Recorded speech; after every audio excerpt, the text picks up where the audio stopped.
सर्व उपस्थित आहेत आणि आज श्रीरामपूरमध्ये जो गोळीबार झाला आणि त्याच्यामध्ये असलम शब्बीर शेख उर्फ बंटी जागीरदार त्यांची हत्या झाली। त्या संदर्भामध्ये आपल्या सर्वांना कल्पना आहे, तर म्हणजे या घटनेचा आपण कुठले समर्थन करत नाही, कुठे गुन्हेगार असतो, परंतु मधल्या काळामध्ये नामदार साहेबांनी जी भूमिका मांडली की गुन्हेगाराला कुठलंही स्थान नसतं, गुन्हेगाराला कुठली जातपात नसते, कुठला धर्म नसतो आणि म्हणून गुन्हेगारी संपली पाहिजे।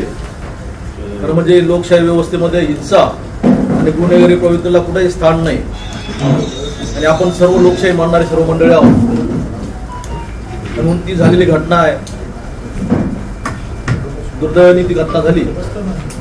परंतु त्या घटनेमध्ये जे गेले ते बंटी जागीरदार, त्यानंतर जी प्रेस आयोजित केली की नामदार साहेबांना कुणीतरी चुकीची माहिती पुरवली, नामदार साहेब काहीतरी चुकीचं बोललात, त्यांना माहिती पुरवण्याने खरी माहिती पुरवली नाही, परंतु आपल्या समोर सर्व कागद आहेत की त्यांची जंगली महाराज रोडवरती पुण्यावरती जो बॉम्बस्फोट झाला त्या गुन्ह्यामध्ये सुद्धा त्यांचं नाव आहे आणि त्याच गुन्ह्यामध्ये त्यांना 2023ला जामीन झालेला आहे आणि ते जामीनवर बाहेर आले होते आणि मग त्यानंतर ही जी हत्या झाली ही याचं कारण अजून स्पष्ट झालेलं नाही, ते पोलीस तपासाचा भाग आहे, त्यांच्या यंत्रणाचा भाग आहे, तर हत्येचं आम्ही समर्थन करतच नाही, परंतु गुन्हेगारीचा बिमोड झाला पाहिजे ही भूमिका नामदार राधाकृष्ण विखे पाटील साहेबांनी मांडली आणि सातत्याचा पाठपुरावा ते करतायत। जिल्ह्यामध्ये गुन्हेगारीचं उच्चाटन व्हावं, मुळापासून गुन्हेगारी संपवावी हा त्यांचा हेतू आहे। खरं म्हणजे आम्ही कोणत्या समाजाच्या विरोधात नाही, कोणत्या समाजाला आमचा विरोध नाही, परंतु गुन्हेगारीला सातत्याने विरोध करण्याची भूमिका भारतीय जनता पार्टी घेते। भारतीय जनता पार्टीची भूमिकाच आहे गुन्हेगारी मुक्त राज्य करायचं, देश करायचा आणि सर्वसामान्य लोकांना लोकशाहीच्या मार्गाने जगता आला पाहिजे, त्यांना वागता आला पाहिजे, लोकांमध्ये जाता आला पाहिजे। आणि मग काल झालेली जी घटना आहे आणि त्या घटनेनंतर जी पत्रकार परिषद घेतली, खरं म्हणजे नामदार साहेबांनी मांडलेली भूमिका बरोबर आहे। आपल्याला सर्वांच्या हातामध्ये आम्ही पेपर दिलेले आहेत, त्याच्यामध्ये साधारणतः 14 गुन्हे बंटी जागीरदारवरती श्रीरामपूरमध्ये दाखल आहे आणि इतर असे म्हणून 19 गुन्हे साधारणतः त्यांच्यावरती दाखल आहे। काही गुन्ह्यामध्ये ते सुटलेत, काही गुन्हे न्यायप्रविष्ट आहेत आणि म्हणून नामदार विखे साहेबांनी जी भूमिका आहे त्या भूमिकेला आम्ही भारतीय जनता पार्टी श्रीरामपूरजोनीस आम्ही समर्थन देतोय, त्यांचं आम्ही समर्थन करतो आणि त्यांच्या भूमिकेबरोबर आहोत। यासाठी आम्ही खरं म्हणजे पत्रकार परिषद बोलवली आणि म्हणून आपण सुद्धा या श्रीरामपूरच्या जडणघडणीमध्ये आपला सिंहाचा वाटा आहे। या श्रीरामपूरला सुव्यवस्थित ठेवण्याचं काम, श्रीरामपूरमध्ये जातीय सुलभ ठेवण्याचं काम सुद्धा आपण सर्वांनी केलं आणि ती जबाबदारी आपली सर्वांची आहे, आमची, तुमची, आमची सर्वांची आहे। निश्चित या घटनेतून भविष्यात काही अनाथ घडू नये, गुन्हेगारी श्रीरामपूरमध्ये वाढू नये, त्या गुन्हेगारीला आळा बसला पाहिजे आणि यासाठी घेतलेली नामदार साहेबांची भूमिका आहे। त्यांनी पोलिसांना सुद्धा सक्त अशा सूचना केलेल्या आहेत, गुन्हेगार कोणत्या जातीचा असू द्या त्यांच्यावरती कारवाई झाली पाहिजे,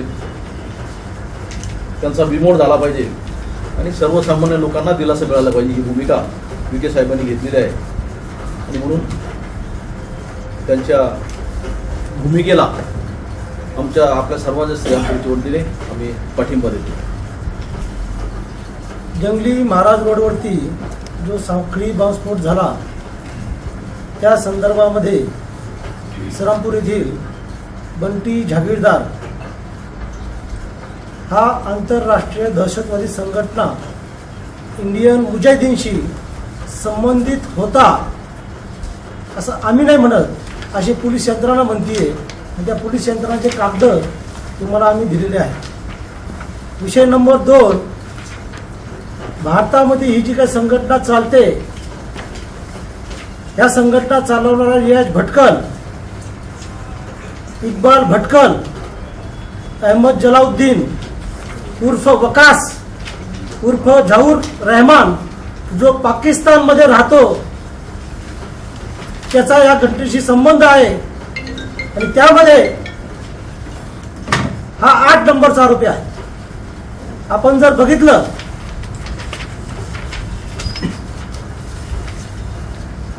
बंटी जावेदार विरुद्ध डेक्कन पोलीस स्टेशन मध्ये पुणे दहशतवाद विरोधी पथक गुन्हा रजिस्टर नंबर 168 2012 भादवी कलम 307 427 120 4 5 आणि 3 बेकायदा हालचाली दहशतवादी पथक मुंबई गुन्हा रजिस्ट्रेशन नंबर 9/12 असे भरपूर एकंदरीत 17 गुन्हे दाखल आहेत.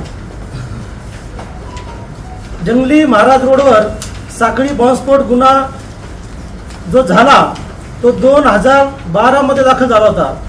यामध्ये बंटी जागीरदार हा आरोपीचा क्रमांक 8 होता.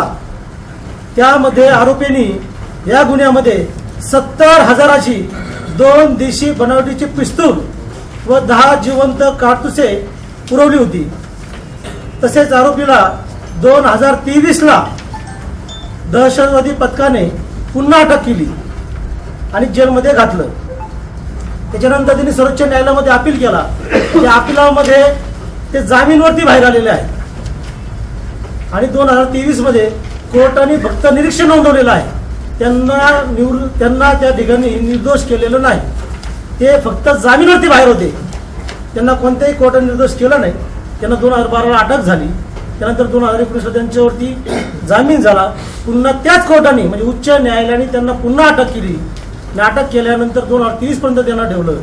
सर्वोच्च न्यायालयाने त्यांनी अपील केली आणि कोर्टाने फक्त त्यांना जामीन दिलेला आहे. त्यांना कुठेही निर्दोष केलेलं नाही. त्या दिवशी त्यांच्या बंधूंची पत्रकार परिषद घेतली. त्या पत्रकार परिषदेमध्ये त्यांनी सन्माननीय राधाकृष्ण विखे पाटील जे जिल्ह्याचे पालकमंत्री आहेत तथा जलसंपदा मंत्री आहेत त्यांच्यावरती टीका केली की त्यांनी नीट माहिती घ्यावी. ठीक आहे, अनावधानाने ते बोलले असतील. जंगली महाराज रोडच्या साखळी बॉम्बस्फोटाला ते जर्मन बेकरी म्हटले असतील आलं लक्षामध्ये. पण तो दहशतवादी नव्हता. दहशतवादी कारवायामध्ये संबंध नव्हता अशी कोणतीही बाब नाही. आपण जर बघितलं तर मुंबई ATSने त्यांना अटक केलेली आहे.